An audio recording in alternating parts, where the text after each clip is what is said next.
Scheherazade raconte une histoire d'amour entre un jeune de 17 ans qui vient de sortir de prison et une jeune fille qui traîne dans la rue, qui a 17 ans, qui a son âge aussi. Et on va suivre en fait leur aventure dans les rues de Marseille, dans un quartier plutôt populaire. Voilà, alors moi en fait à la base je suis originaire de Marseille, c'est pour ça que je voulais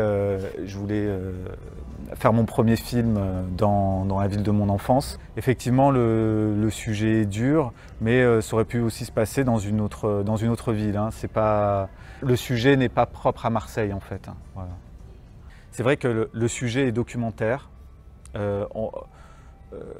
Les acteurs sont presque documentaires aussi. On aurait pu imaginer un film naturaliste, mais l'approche que je voulais au niveau de l'image, justement, c'était l'inverse.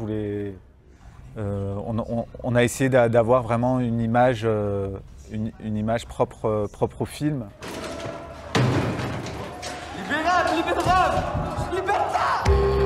À bientôt. Comment ça, bientôt? On va au foyer. Allez, viens.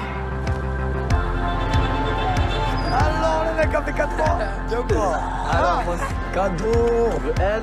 Attends, mais je crois que je la connais, elle. Tu t'appelles Scheherazade ou pas? Ouais, je m'appelle Scheherazade. Je te rappelle pas. Le film a été très scénarisé. Je leur demandais en début de journée d'apprendre des pages de dialogue. Et à partir de là, parfois j'ai gardé des choses et après, eux, ils se sont appropriés le texte. Ils ont amené leur vocabulaire, ils ont amené leurs mots. Je voulais garder quelque chose de très spontané. Et voilà. On ne voulait pas forcément suivre vraiment le texte.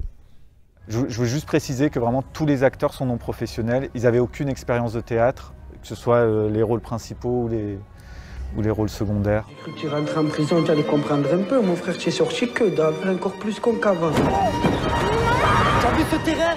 Maintenant, c'est à nous. Quoi, tu vas mourir, dis la vérité. Tu te délires ou quoi? Ah ben ça va, ça veut dire que ça te fait rien si je vais. Tu viens chez moi, tu fais le bordel pour une pute, gros. C'est l'amour, tout court. C'est ça qui a changé le personnage, car il s'est accroché à elle et qu'il a compris qu'elle lui apportait un peu secours et que au final il peut vivre sa vie avec elle, même si elle fait des choses pas bien, tout le monde peut changer.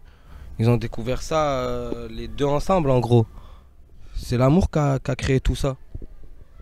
Voilà, donc il y a une grosse évolution dans le parcours du personnage, notamment son rapport aux femmes aussi change. Et en ça, je pense que c'est un film féministe, mais cette fois-ci porté par un homme. Quoi, pour moi, je le vois comme ça. Quand il sort de prison, il se retrouve pas chez lui. Ça fait que tu sors de prison, tu es perdu, tu rentres pas à la maison, tu es dans un foyer, il y a du monde, il y a encore l'embrouille, il y a des gens qui sont au foyer. Il est encore un peu dans la favela encore, il est pas vraiment sorti. Il pensait à retrouver ses parents, avoir une vie normale et puis il a pas.